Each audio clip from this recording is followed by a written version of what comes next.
Hello, I'm Alice Redgate, a member on Exeter's iGEM team for 2016. Welcome to today's episode of Desert Island Science. To watch more about the iGEM team's journey, you can find our channel by searching for Exeter iGEM 2016 on YouTube.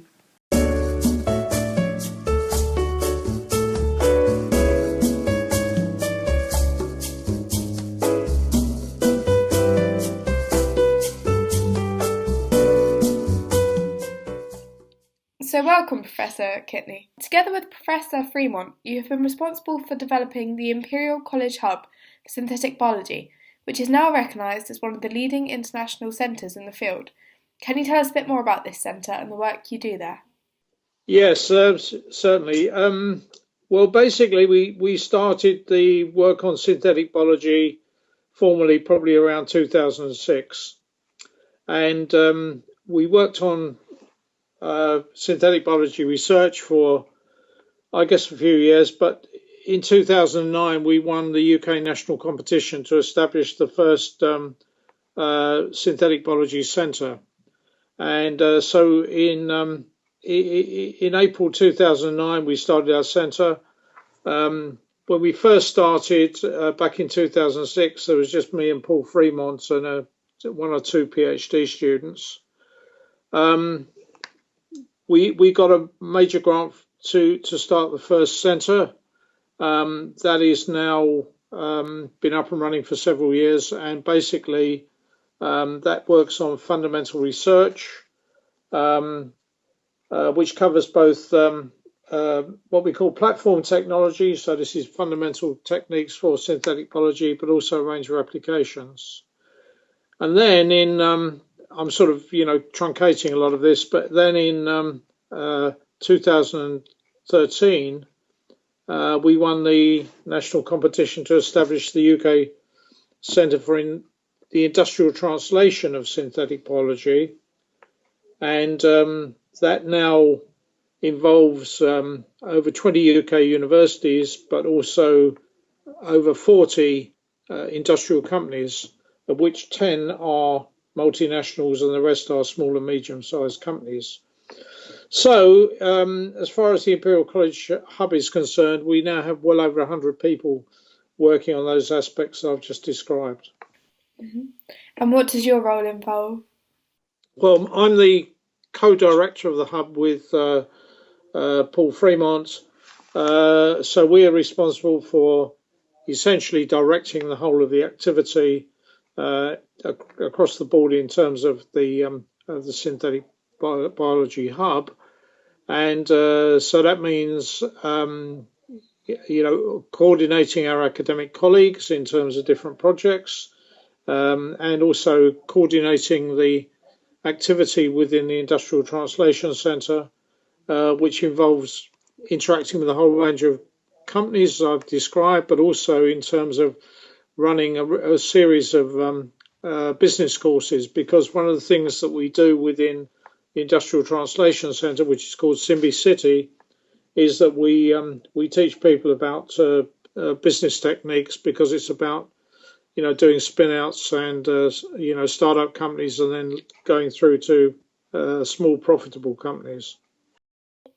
So we're here today to find out about your views surrounding synthetic biology, but also to hear about the items you've picked to take with you on the desert island.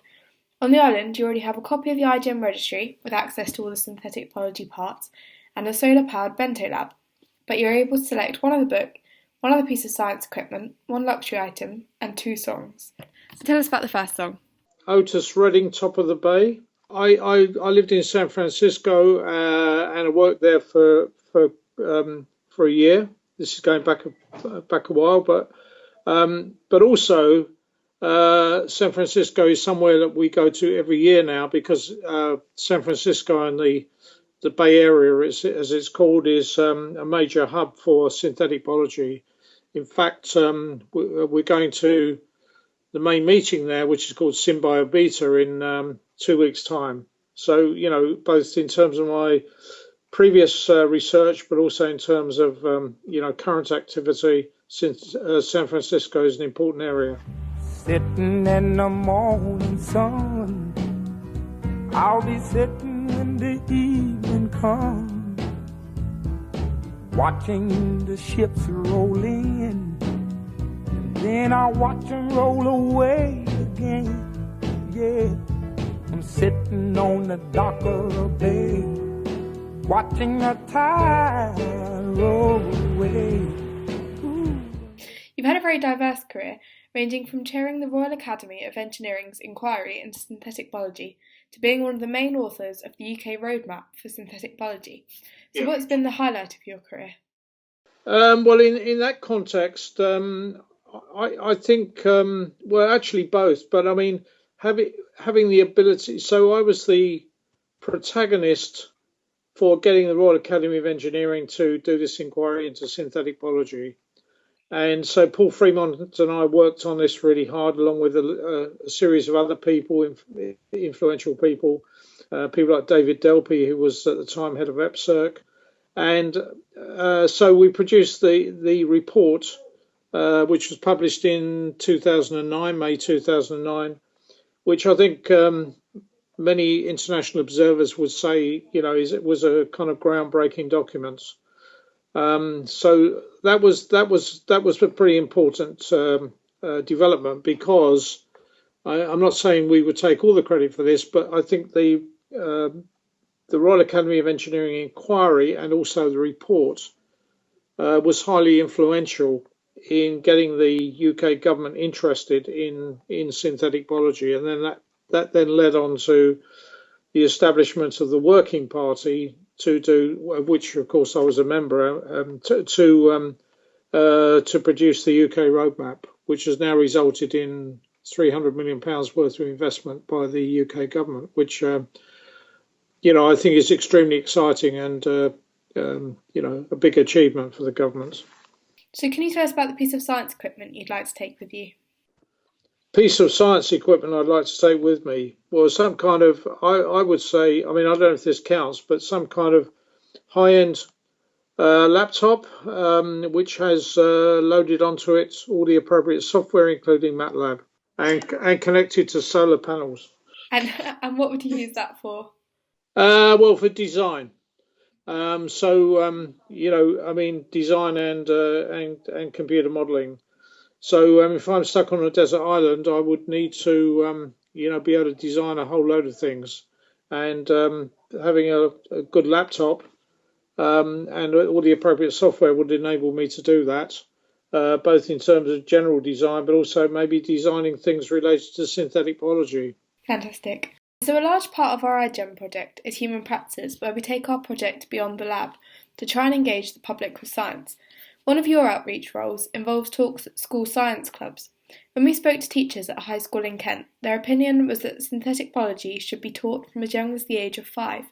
What do you think of this idea, and how do you find it most effective to engage the younger generations? Okay, well, I mean, I think it's a really good idea. I think that, I'm a lot older than you are, but you're old by comparison to a 5-year-old. And, this is we and you as well are just at the start of this whole major revolution in terms of the engineering of biology.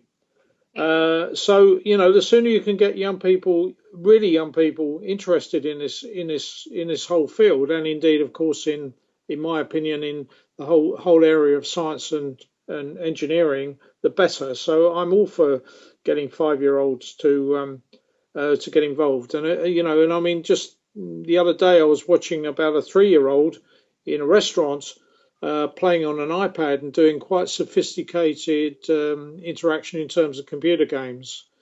So, I mean, these very young children, even at 5, really are quite sophisticated nowadays. And I just think it's a great age to get them interested. And how do you think that can most effectively be done? Well, I think probably through games, actually, at the 5-year-old level. And that doesn't just need to be computer games. It can be design games as well.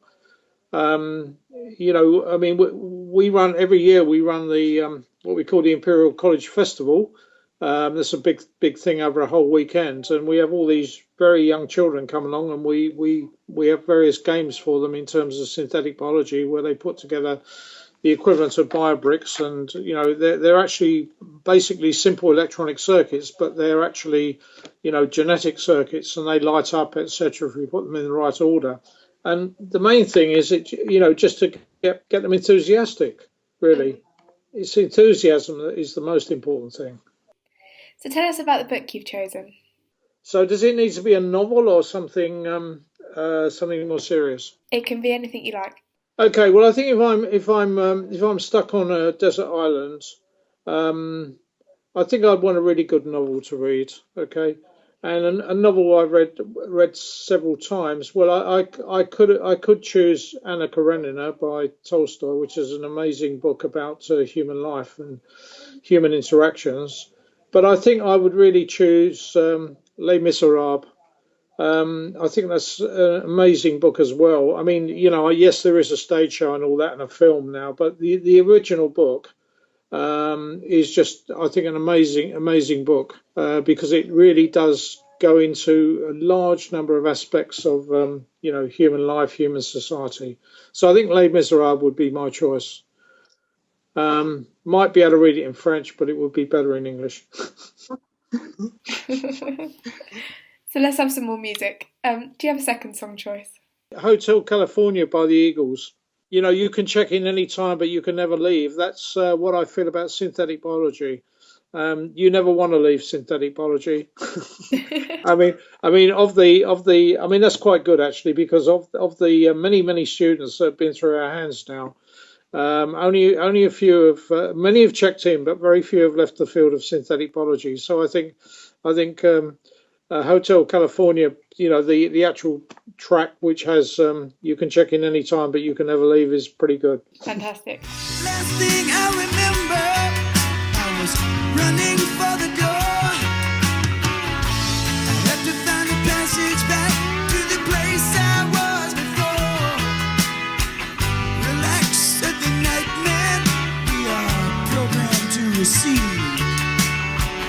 You can check out anytime you like, but you can never leave.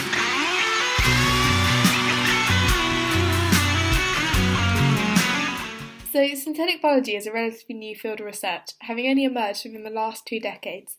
What do you think has been the most important breakthrough in synthetic biology so far, and what do you see for the future?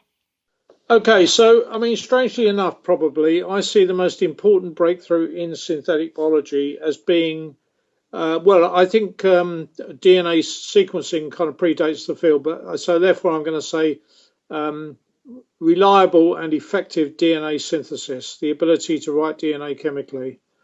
I think that is the most important breakthrough that we've achieved. It's the whole basis of the field, along with DNA sequencing. And I gave a lecture at the Royal Institution last year, and I said that I think that the ability to write DNA is going to be as important as something like the Gutenberg Bible. Where before the Gutenberg Bible, people used to write text by hand, and after the invention of the printing press, which the Gutenberg Bible is the first example, there was the universal ability to print. And I think the universal ability to write DNA accurately and inexpensively is an amazing breakthrough, which is has major ramifications. And people often say to me, they've said this for several years now. Well, where do you think synthetic biology is going? That's the question you just asked me as well. And my answer to that is usually, if you asked Schottky in 1948, who's one of the inventors of the transistor, what he thought would be the range of applications of the transistor, he couldn't possibly have known that there would be digital computers, or at least at the level they operate at now, the internet and all those things, smartphones, everything. So I think it's just impossible to know where synthetic biology is going to go, but I mean, it's just going to be absolutely enormous. I mean, the ability to manipulate and engineer biology, is just, I mean, it's impossible to predict where that's going to go, but it's going to be massive.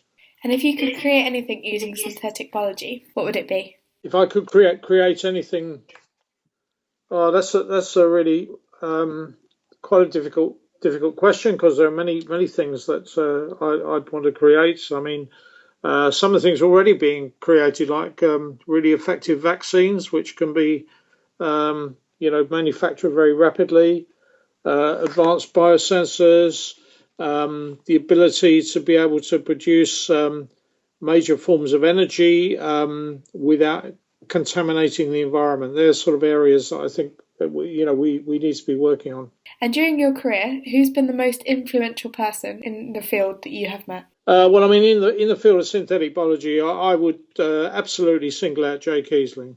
I mean, Jay is a very good friend of mine. But I think he is incredibly inspirational, and I think he is amazing for two reasons. Well, there are many reasons, but I mean, one is that he's the person who led the team that developed artemisinin. But also, in parallel with that, he's one of the founders of Amaris, which of course is a really important company in the field of synthetic biology in terms of breaking down industrial frontiers. I mean, I think you have to differentiate industrially between companies that are highly influential and companies that necessarily make a lot of money. And I think Amaris have been highly influential in terms of the field. The jury's still out as to whether in the longer term they're going to make major amounts of money, but I think they have been incredibly influential, and both of those things are largely down to Jay. So let's hear about the final item you've picked then, your luxury item. Luxury item? Oh my goodness.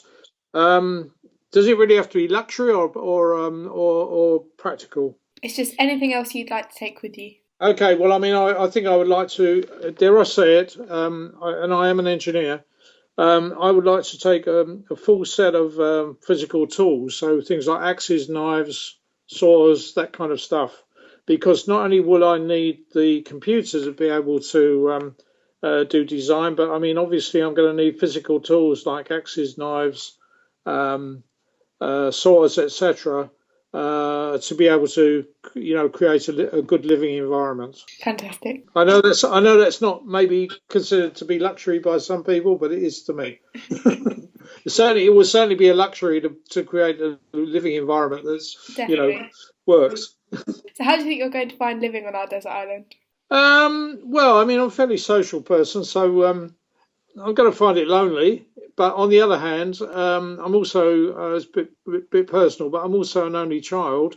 And so when I was growing up, I was used to living on my own. So, I as I say, I'm a pretty social person. I like to be around other people, but I think I can probably manage on my own for a while anyway. It'd be nice if you could import my wife as well. That would be good. Because she's, been my soulmate for the last 40 years. So. Well, not 40, actually, 30. Yeah. So I'm going to cast you away now on our desert island. Okay. Richard Kittney, thank you so much for talking to us today on Desert Island Science.